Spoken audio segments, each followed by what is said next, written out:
Fala pessoal, boa noite, tudo bem com vocês? Pessoal, no vídeo de hoje vamos falar um pouquinho dos termos numismáticos que a gente usa a todo momento ali nos grupos e muita gente que é iniciante desconhece ou tem vergonha de perguntar e a gente não pode ter vergonha. Se tem dúvida, tem que perguntar. Uma dúvida tirada na numismática é uma dúvida a menos para você seguir no colecionismo. Então vamos falar dos estados de conservação das peças. Moedas, né? FC, flor de cunho. É a moeda no seu mais perfeito estado de conservação. É uma moeda que foi tirada ali, saiu da casa da moeda, né? Você abriu o sachê, já colocou ela com todo o cuidado numa embalagem apropriada, né? Então ela conserva ali 100% de perfeição, seja ela produzida há um ano atrás, há 20 anos atrás ou há 2 semanas atrás. Para cédulas seria FE, flor de estampa, tá? A cédula no seu mais perfeito estado de conservação. A cédula no seu mais perfeito estado de conservação, ela vai ter as pontas agulhas, né? São pontas que você rela e até chega a pinicar. Ela não vai ter a dobra tradicional no centro, que geralmente, via de regra, ela costuma tirar 50% do valor da peça, tá? Na sequência, peças S, soberba. Soberba são peças que têm em média 92% de perfeição. Ela aceita algum pequeno risquinho, ela aceita pequenas manchinhas, mas no geral ela ainda conserva 92% de perfeição. Na sequência nós temos MBC, muito bem conservada. MBC são as peças que geralmente aparecem muito no grupo. Peças que vêm aí oriundas de saquinhos, de caixinhas que o pessoal acumulava e de uma certa forma amadora colecionava, né? Cédulas que circularam, mas o pessoal foi recolhendo. A grande maioria é MBC, tá? Na sequência nós temos BC, que são peças bem conservadas. Peças BCs, elas têm aí em torno de 50, 55% ainda de perfeição. Já se permite mais riscos, mais batidinhas, moças no seu bordo. O que são moças com 2 S's? Moças são batidinhas, né, de queda no bordo da peça. Na sequência nós temos R, moedas regulares, são moedas que a gente já não consegue ler exatamente, o Brasil vai estar meio apagado, o ano pode estar ou não apagado, né? E na sequência, UTG, que é um tanto gasta. UTG são peças que já têm bastante desgaste, circularam bastante, peças amassadas, peças furadas, são peças já que não têm valor numismático, né? Coin holder, né? O que é o coin holder? Coin holder é suporte para moedas. Coin, moedas, holder, suporte. O coin holder pode ser tanto autoadesivo, né? Num custo alto aí de R$ 35 a caixinha com 50, ou ele pode ser comum, que você vai colocar a moeda aqui, fechar, tá? E marcar os 4 grampos. Se você não quer usar grampo, você pode comprar uma fita autoadesiva, fazer, né, o encaixe da fita autoadesiva aqui, tirar a parte que não é adesivo, né, e aí fechar ela, né, pode usar algum tipo de prendedor, que não deixe marca, deixar uns 2 dias no prendedor, depois é só manter na coleção que ela não abre mais. Fica bonita, fica limpa. Procurem por coin holder que tenham o tamanho apropriado para a peça. Não vão colocar a moeda muito grande ou uma moeda pequenininha num coin holder grande. Fica dançando, fica feia, tá? Então, usem o coin holder, ele é separado por milímetros, né? Então vai ter de 25, de 20, de 18, de 27, de 32, né? Isso qualquer vendedor te informa. Existem os nacionais e internacionais, tá? Não são muito indicados para moedas do real, porque o real ele tem 5, 10 e 25, aquele revestimento que aos poucos ele vai saindo. Então peças, mesmo flor de cunho guardada em alguns coin holders, ou então peças de R$ 1 da segunda família do real, pós 2003, eles tendem a perder aquele brilho bonito se mantidos no coin holder. Então cuidado com isso, com a marca do coin holder. Na sequência, nós temos as cápsulas. O que são as cápsulas? São essas peças aqui, tá? Que você coloca a sua moeda dentro dela e você já não tem mais contato com a peça. Cápsulas são utilizadas quando você quer manter as características da sua peça, não quer alteração de coloração, nada. Uma peça de prata colocada numa cápsula, ela vai retardar o processo de pátina. Não que não vá formar, mas vai formar bem mais lentamente. Cápsulas têm um custo em torno de R$1 a unidade. Você compra também por diâmetro, tá? Nada de colocar uma moeda muito pequena numa cápsula grande e nem tem como colocar uma moeda grande numa cápsula pequena. Na sequência nós temos o slab. O slab ele é bacana porque ele já funciona como um expositor, onde você pode pôr as características das moedas aqui. Então, 50 cêntimos, tal, o material, e aqui a moeda ela descansa em 4 pontos. Para isso existem medidas também. Então, nada de comprar um slab muito grande para uma peça pequena, ele nem vai encaixar. Existem medidas também. Custo de um slab, R$15, R$22, dependendo do fornecedor, dependendo a marca. Na sequência, envelopes de papel. Custo muito baixo, existe esses todo branco, existe o que atrás tem a descrição, ano, tipo, material, estado de conservação, valor. Você pode criar uma arte também. Silva numismática, então você vai escrever Silva numismática, vai fazer a impressão, existem empresas que fazem isso e é extremamente barato, tá? Na sequência você tem o envelope de papel vegetal, ele é mais transparente. Para que ele é indicado? Às vezes você tem uma peça com uma pátina bonita e essa pátina você não quer parar, você quer que ela continue o processo de pátina. Então você usa o envelope de papel vegetal. Eu tive que limpar uma peça de prata, ela tá com aquele brilho feio, envelope de papel vegetal. Vai fazer com que ela respire, né? E ela comece a formar pátina novamente.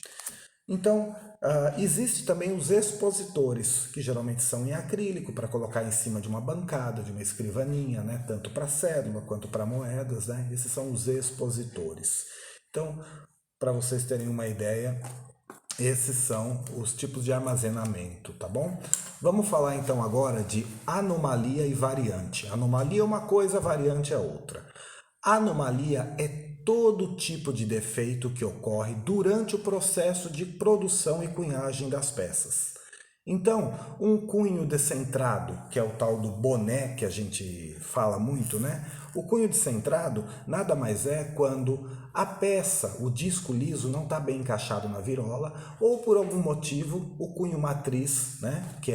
O cunho matriz está com algum probleminha de encaixe, então ela não vai bater centralizado, ela bate meio fora. Então, bateu meio fora, ela vai aparecer a meia-lua, como vocês estão vendo aqui. Então, o cunho descentrado boné, tem gente que chama de meia-lua, ele tem nível 1, que é esse daqui. Nível 2, que ele viria até aqui mais ou menos. E nível 3, ele pega o meio da peça. Cada um tem o seu valor, conforme o ano, o estado de conservação da peça e a quantidade que ele afetou a peça. Quanto mais dados também, se o boné afeta uma letra, um número, uma data, também agrega valor. Diferente, tá, das variantes. Variantes, existem vários tipos de cunho matriz. O que é um cunho matriz? Quando a peça vai ser produzida, é feito um molde no gesso, depois esse gesso é passado por uma peça de ferro, né? Então, é como se isso aqui fosse um cunho matriz, tá? Ele vai vir uma peça de ferro e na ponta a marcação do que ele tem que ficar no disco liso, que seria a moeda que vai nascer. Então imagine que está escrito Paulo aqui e você tire o P. Por um motivo você puxe, vai ficar Aulo. Isso é uma anomalia, porque foi um problema no cunho matriz. Agora, imagine que um cunho matriz ele é trocado, é produzido, esse maquinário nosso da Casa da Moeda é um maquinário alemão, Schuller. E esse maquinário alemão, né, ele é muito bom. Porém, o desgaste do cunho matriz, tanto de alta quanto de baixo, é feito proporcionalmente à quantidade de peças produzidas. É quase como um sapato que vai gastando a sola. Chega uma hora que você tem que trocar. Então, é produzida uma média de 700 moedas por minuto, 700 batidas por minuto. Então, em um minuto fazem 700 moedas. Né? Com o passar do tempo, essa quantidade de batida, você tem que parar o maquinário e trocar os cunhos matrizes. E aí, numa dessa, um outro cunho que foi feito foi a letra O, faltou terminar a perninha. De repente, um acento no réis está cortado ou tem um ponto. Isso são as variantes. Variantes existem desde a época da colônia, Reino Unido, Império, tá? E aquele tempo acontecia até mais, porque hoje em dia existe uma padronização dos cunhos matrizes. Mas naquele tempo a gente tinha no mínimo 60 casas de fundição que algumas se prestavam a produzir moedas. Tá? Vila Rica, São Paulo, ali no Largo do Colégio, de frente onde morava a Marquesa de Santos, tinha ali uma casa de fundição que produziu moedas também e vinha com a inscrição SP. Temos Cuiabá, temos Bahia, Pernambuco, mais tradicional, Rio de Janeiro. Então, naquele tempo, existia um delay na informação, né? Então, um abridor de cunho lá de Pernambuco fazia aquela peça, mas um detalhezinho passava diferente. Então, isso são variantes. Anomalias, todo defeito que acontece durante o processo. E variantes são derivadas e oriundas do cunho matriz. O que a gente tem de anomalia? A gente tem o cunho, o boné, como a gente falou, tem o final de chapa, né? Os discos lisos para serem produzidos, eles são rolos, né, metálicos que o maquinário vai cortando. Imagina, eu vou tentar desenhar aqui para vocês, bem esculachadamente, para vocês terem uma ideia. Aqui. Imagine que isso daqui é a hora que está fazendo o corte. Está vendo que esse último aqui faltou? Então aqui é um final de chapa. É quando a máquina mal regulada, né, ela acaba ultrapassando um pouquinho o limite e ela acaba deixando a marca na peça, faltando um pedacinho. Isso é o final de chapa. Nós temos reverso horizontal, né, que é o alinhamento da peça. Então, para você fazer a verificação das nossas peças que tem alinhamento moeda, a gente faz de cima para baixo. Né? Ficou de ponta cabeça, é reverso horizontal, é reverso invertido. Ficou de lado, é reverso horizontal. Se atentem que a gente tem muitas peças, euro, por exemplo, peças inglesas, algumas séries brasileiras que têm a orientação medalha. E aí o giro não pode ser feito de cima para baixo, o giro é feito como uma porta giratória de banco. Se você girar aqui, obviamente vai dar diferença no alinhamento da moeda. Temos o cunho quebrado. O que é o cunho quebrado? É o cunho matriz, que ele acaba quebrando um pedacinho. Então todas as peças subsequentes que vão ser batidas, vai faltar aquele pedaço, vai ficar aquela marca na moeda. Temos o cunho trincado, quando por algum motivo essa peça de ferro aqui ela trinca, às vezes de fora a fora ou um pedaço. Toda moeda é como você pegar esse carimbinho aqui e com estilete você fazer um risco. Todas que você vai bater vai dar aquele defeitinho, vai apontar.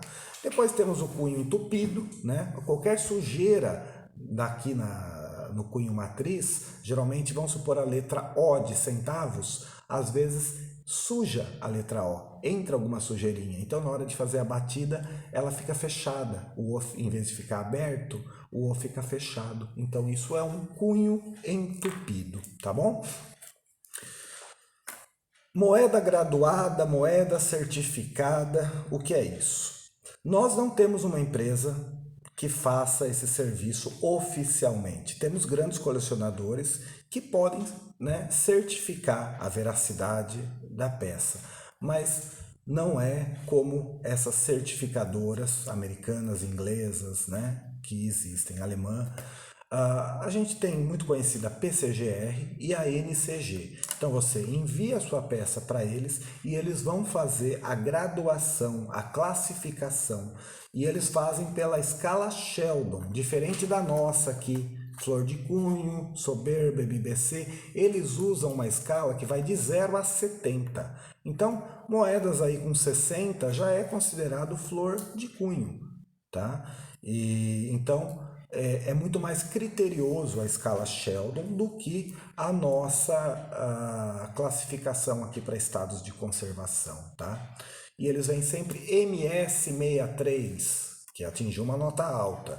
MS68, é difícil uma peça que pegue MS70. Existe? Existe, mas é difícil. Geralmente ela vai ficar no 68, 69 quando ela é perfeita.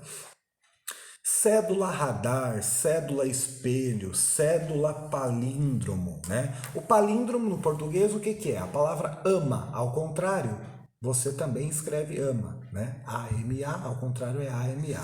Então, como que você faz para saber se a sua cédula é radar ou não? Então você vai pegar numa folha e vai escrever a numeração dela. E aí você vai pegar na linha de baixo, você vai pegar a cédula com a numeração, tá aqui, né? Então você vai escrever ela do jeito que você lê.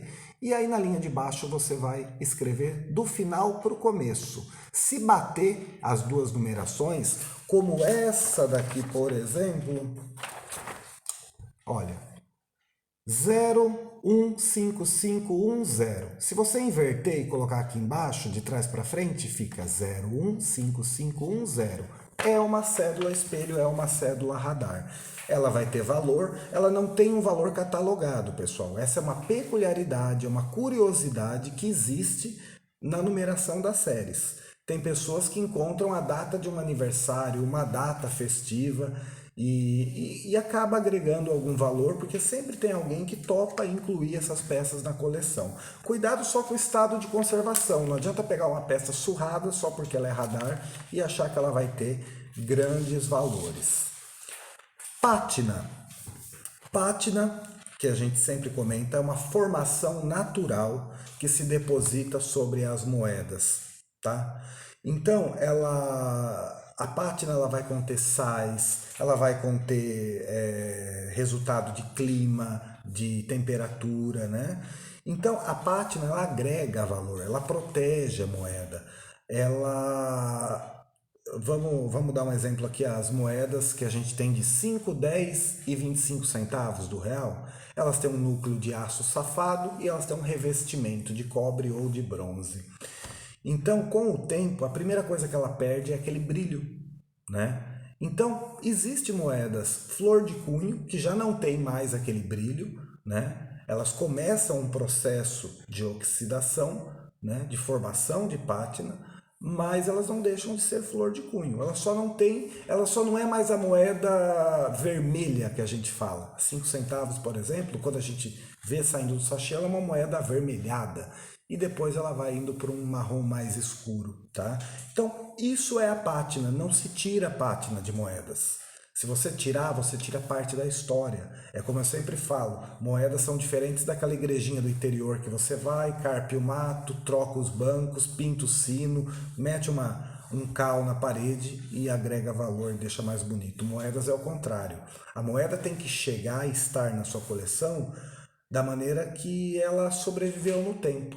Então, você pegar uma moeda que tem uma formação de pátina desértica, que é uma pátina mais marrom, uma pátina arco-íris, que ela apresenta várias colorações. Muita gente acha que aquilo é sujeira, vai lá e limpa.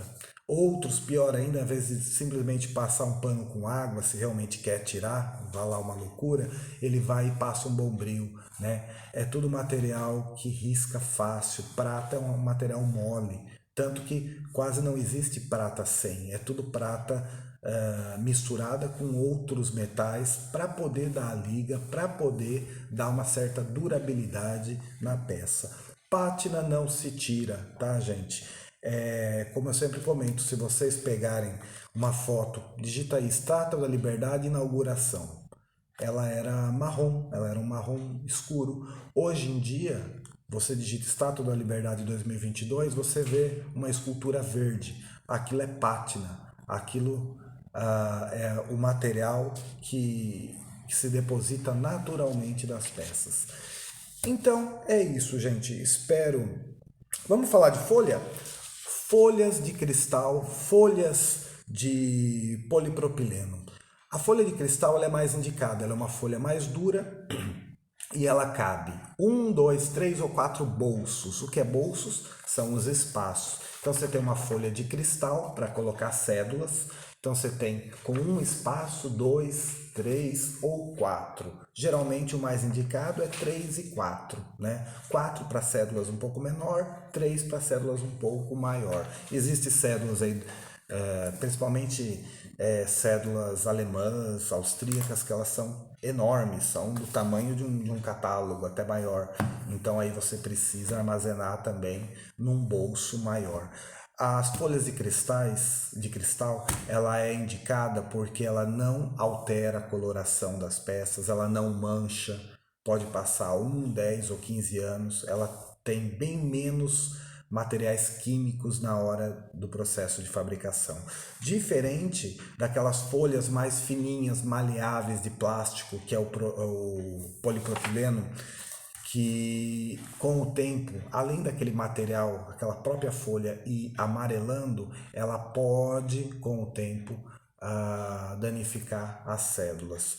É aquilo. Entre tudo bagunçado suas células e colocar naquelas folhas de polipropileno, põe na folha, mesmo que seja fino. É melhor do que deixar espalhado, que uma traça pode entrar lá e fazer uma festa na sua coleção. Mas dê preferência para material de qualidade. Além dele ser a folha de cristal ser rígida, não corre o risco de você amassar e além de esteticamente ser mais bonito. Então, as dicas de hoje foram essas. Espero que vocês tenham gostado. Dúvidas podem deixar nos comentários abaixo. Se inscreve no canal. Ativa o sininho aí para estar recebendo os novos vídeos que a gente vai criando. Qualquer dúvida, deixe nos comentários, tá bom? Seguimos à disposição. Um abraço a todos e até a próxima.